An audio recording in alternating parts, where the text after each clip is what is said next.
Amis internautes de Safia TV, bonsoir et bienvenue dans cet élan de l'actualité.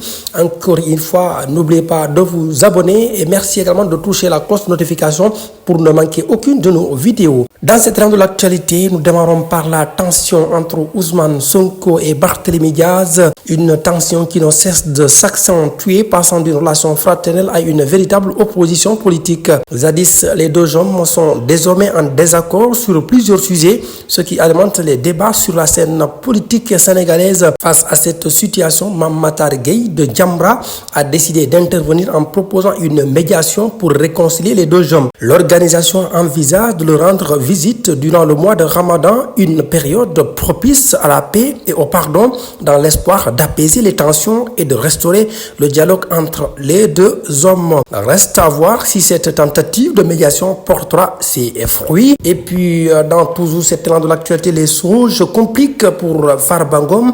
Un second dossier aurait été présenté à ses avocats lors de son audition ce jeudi par le juge d'instruction du pôle judiciaire financier. Farba Ngom s'est présenté jeudi devant le juge Idrissa Diarra. Jusqu'à présent, il n'était question que d'un seul dossier de blanchiment portant sur 125 milliards de francs CFA. Cependant, lors de l'audience, Farba et ses avocats auraient appris qu'il faisait l'objet de deux procédures distinctes, selon le quotidien L'Observateur. Les avocats étaient initialement convaincus qu'il s'agissait d'une seule affaire, mais le procureur a révélé dans ses réquisitions l'existence plutôt de deux dossiers distincts. Le premier dossier faisait référence à un communiqué du parquet financier, tandis qu'un deuxième a été introduit concernant spécifiquement l'homme de Ayam Farba Ngom. Le juge d'instruction a remis aux avocats de Farba deux dossiers volumineux portant plusieurs centaines de pages. Face à cette nouvelle information, ces avocats ont demandé un report